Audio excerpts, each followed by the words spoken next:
गर्मियां कैसे बढ़ गई है, सर्दी में भी राजनीतिक गर्मियां कैसे बढ़ गई हैं।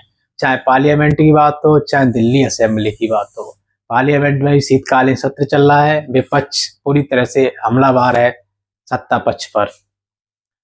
हम दिल्ली की बात करते हैं। दिल्ली में विधानसभा इलेक्शन फरवरी माह में है, लेकिन अभी से तैयारियां शुरू हो गई हैं। जो सत्ता पार्टी है दिल्ली असेंबली में, आम आदमी पार्टी, उसने तो टिकट का वितरण भी कर दिया है। यहाँ तक कि 20 विधानसभाओं की टिकट की घोषणा कर दी है, और इसके अतिरिक्त भी और घोषणा वो कुछ दिनों में करने वाले हैं। और कई अपने सिटिंग एमएलए की टिकट काट भी दी है उनकी समीक्षा करने के बाद। और जो दूसरी पार्टियों से आए उनको टिकट भी मिला है आम आदमी पार्टी में। वहीं हम कांग्रेस की बात करें तो कांग्रेस ने भी अपने कल कई सीटों पे अपने प्रत्याशियों की लिस्ट रिलीज कर दी है। उसमें जो कांग्रेस के जो प्रदेश कमेटी जो प्रेसिडेंट हैं देवेंद्र यादव, वो खुद इलेक्शन लड़ रहे हैं। और पूर्व मुख्यमंत्री स्वर्गीय श्रीमती शीला दीक्षित के बेटे, जो एक टाइम सांसद भी रह चुके हैं पूर्वी दिल्ली से, वो नई दिल्ली से विधानसभा से इलेक्शन लड़ रहे हैं। और नई दिल्ली विधानसभा से मौजूदा में केजरीवाल अभी विधायक हैं, उनके सामने कांग्रेस ने संजय दीक्षित को उतारा है। कांग्रेस ने कई अहम चेहरे अपने मैदान में उतारे हैं दिल्ली इलेक्शन में। इससे कयास लगाया जा रहा है कि कांग्रेस इस इलेक्शन को हल्के में लेने वाली नहीं है, और इसका सीधा सीधा असर आम आदमी पार्टी पर देखने को मिलेगा। क्योंकि आम आदमी पार्टी का जो वोट बैंक था वो कांग्रेस से ही शिफ्ट हुआ था, और बीजेपी का तो स्टैक वोट है। अगर उसमें उसके जो स्टैक वोट है उसमें अगर इजाफा होता है तो बीजेपी गेन कर सकती है, इसमें कोई बड़ी बात नहीं होगी।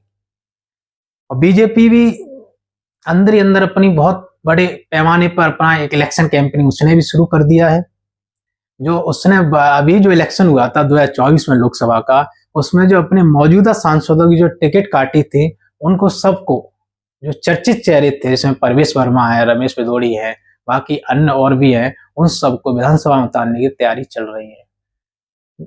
एक न्यूज ये भी है कि जो परवेश वर्मा है, जो सांसद रह चुके हैं उत्तरी दिल्ली से, उत्तरी पूर्वी दिल्ली से, वो नई दिल्ली से अरविंद केजरीवाल के खिलाफ इलेक्शन कंटेस्ट कर सकते हैं।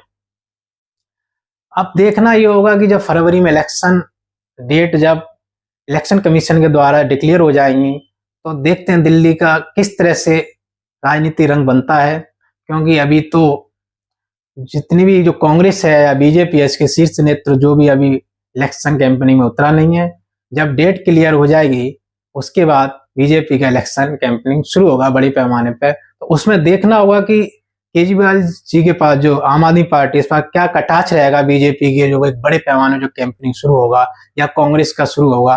क्या केजरीवाल अपनी एंटी इनकम्बेंसी को कम कर पाएंगे, एंटी इनकम्बेंसी का फायदा बीजेपी लेगी, या जो 15 साल जो राज कर चुकी कांग्रेस पार्टी, और जो कि अपनी जमीन बिल्कुल जिसकी खिसक गई, जिसके एक भी एमएलए नहीं है दिल्ली में, जिसकी 15 साल सत्ता रही उसका एक ही एमएलए नहीं है, क्या वो वापसी करेगी या वो अपने कुछ नंबर बढ़ाएगी जीरो से?